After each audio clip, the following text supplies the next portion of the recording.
ভাইজান বড় কোনো সমস্যা? তত টাকা লাগে আমি তোরে দিব।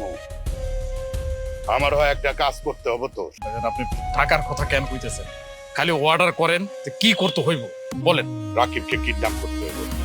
কি বলতেছেন ভাইজান? রাকিব বাবাজিরে কিডন্যাপ করে আপনি কি করবেন? হিসাব দিব। 20 বছরের হিসাব, আদর স্নেহ ভালোবাসার হিসাব, মায়া মমতার হিসাব।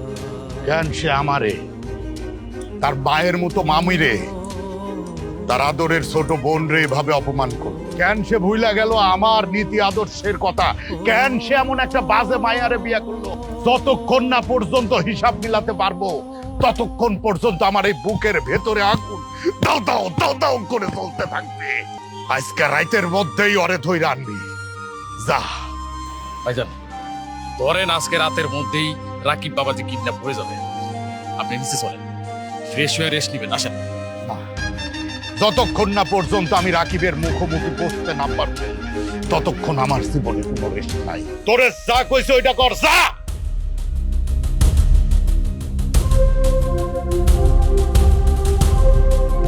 শোন,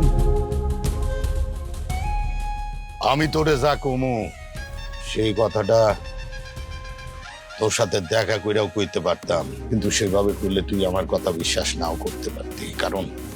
কারণ আমার ভিতরে ভয় ঢুকে গেছিল রে। তোর ওই অসৎ অহংকারী বউ আর শাশুড়ির সাথে থাকতে থাকতে তুই বদলায় যাস নাই তো। আমার কেন জানি মনে হইতাছিল তুই আর আমার সেই আগের রাকিব নাই। এই কইলা দে।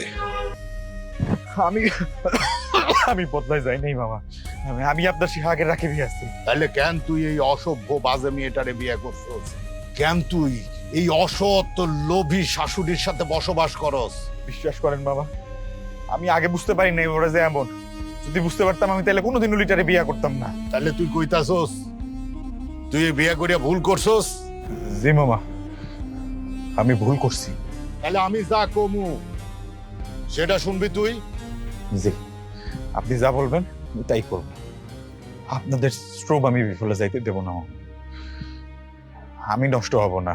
এই নষ্ট মানুষগুলার সাথে থাকতে থাকতে তুই একদিন নষ্ট পচা হয়ে যাবি। কেউ তোরে সৎ রাখতে পারবো না। আমি চাই লিটারে তুই ডিভোর্স দে। তুই যদি আমার কথা না শুনিস তাইলে আমি ভুইলা যাবো রাকিব নামের কেউ আমার ছিল, আছে। তোর জীবনটারে আমি এলোমেলো কইরা দিমু। আর আমার কথা যদি শুনিস তাহলে কাল সকালে তোর বউ আর শাশুড়ির নিয়ে এই বাড়িতে এবি। শামসু, বাঁধনটা কুইল্লা দে। আমি ইচ্ছা করলেই আপনাদের আমার পায়ের নিচে ঠিক এই মাটিতে বসাইতে পারতাম, কিন্তু বসাইনি কারণ আমি আপনাদের মতো অমানুষ জানোয়ার না। তাই একটা শিক্ষা আমি আপনাদের দিব। এই শিক্ষাটা দিতেই হবে, কারণ কোনো অসহায় গরিব মানুষকে কোনো কিছু খাইতে দিলে আপনাদের এই শিক্ষাটা মনে পড়বে। এখানে বাসি ডাল আর ভাত আছে, আপনাদের এখন খেতে হবে। মনে আছে আপনারা আমাদের এই বাসি ভাত দিয়েছিলেন? এই যে ভাজি দাও তরকারি দাও।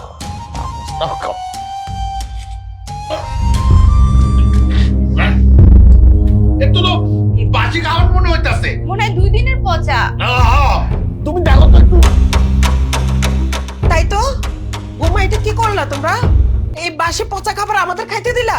রাস্তার ফকিররাও তো মানুষ এসব খাবার খাইতে দেয় না। তোমরা কি মানুষ? কান, ওর দিকে তাকিয়ে কোনো লাভ নেই। এই আমার কথার বাইরে যাওয়ার ক্ষমতা এখানে কারো নেই। খান।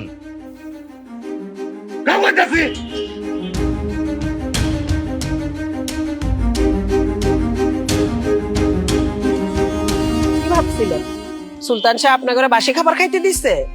না, যে খাবার উনি খাইতে পারে না ওই খাবার উনি কাউরে খাইতেও দেয় না। উনি সত্যিকারের ভালো মানুষ। ওনার অনেক টাকা আছে কিন্তু অহংকার নাই। উনি অনেক সম্পত্তির মালিক কিন্তু কাউরে বুঝতে দেয় না। ভাই সাহেব, আমরা মামে ভুল করছি, আমাদের মাফ করে দেন। আপনারা কোনো ভুল করেন নাই, অপরাধ করছেন, অন্যায় করছেন। ভুলের ক্ষমা হয় কিন্তু অন্যায়ের ক্ষমা হয় না, শাস্তি পাইতে হয়। শামসু, শামসু, রাকিব, এখানে তোর কাবিনের 10 লাখ আর 3 মাসের খরপোশের 3 লাখ, মোট 13 লাখ টাকা আছে। দে তোর বউরে পড়া দে, পড়া দে।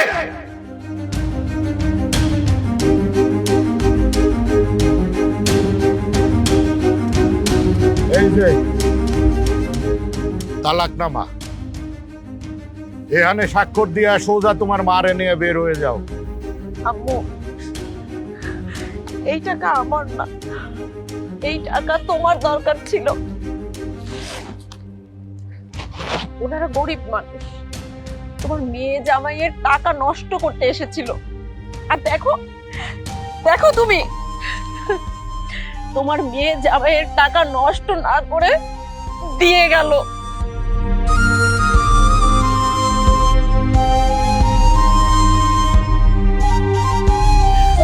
না, তুই স্বাক্ষর করবি না। দেখেন, ওর কোনো ভুল নাই, ওর কোনো দোষ নাই। আমি যা বলছি ও শুধু তাই করছি। বাবা মায়ের মাফ করে দেন, মাফ করে দেন ভাইজান। বেয়ান, আপনি তো মেয়ে মানুষ, এই জন্য আমাকে কষ্ট হচ্ছে। ভুলে গেছে, আমাকে ভুলে গেছে। সর্বনাশ করে দাও। আপনার মতো মা থাকাই তো একটা মেয়ের জন্য সর্বনাশ। আপনার মতো মা যে সংসারে থাকে, ওই সংসার থাকার চেয়ে না থাকাই ভালো, কারণ ওই সংসারে কোনোদিনই সুখ আসবে না। আমি থাকবো না, আমি ওদের সংসার থেকে একদম দূরে চলে যাবো। তবু ওদেরকে ডিভোর্স করেন না বেআইনি, প্লিজ। রাকিব, তুই কি চাস? যে মেয়ে আমার মামা মামি বোনকে অপমান করে সেই মেয়ের সঙ্গে আমি সংসার করতে চাই না। ভাইজান, অনুমতি দিলে একটা কথা বলবো। বল। আমার মনে হয় কি করে মাফ করে দেন। মানে এরা যা কিছু করছে ভুল বুঝা করছে, আর বৌমা নিজের ইচ্ছা সবকিছু করে না, আর মায়ের কথা মতো করছে। আব্বা, ভাবিকে মাফ করে দেন, ভাবির মারে মাফ করেন না, উনি খুব খারাপ মানুষ। শামসু, মালাটা কুইলা ল।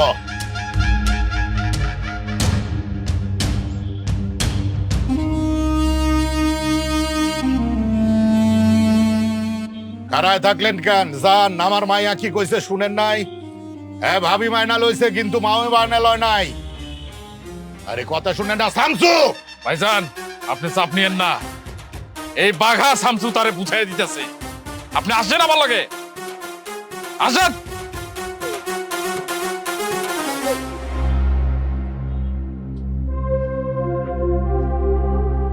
আপনারা লিটারে মাইনা লইলেও আমি মাইনা লমু না।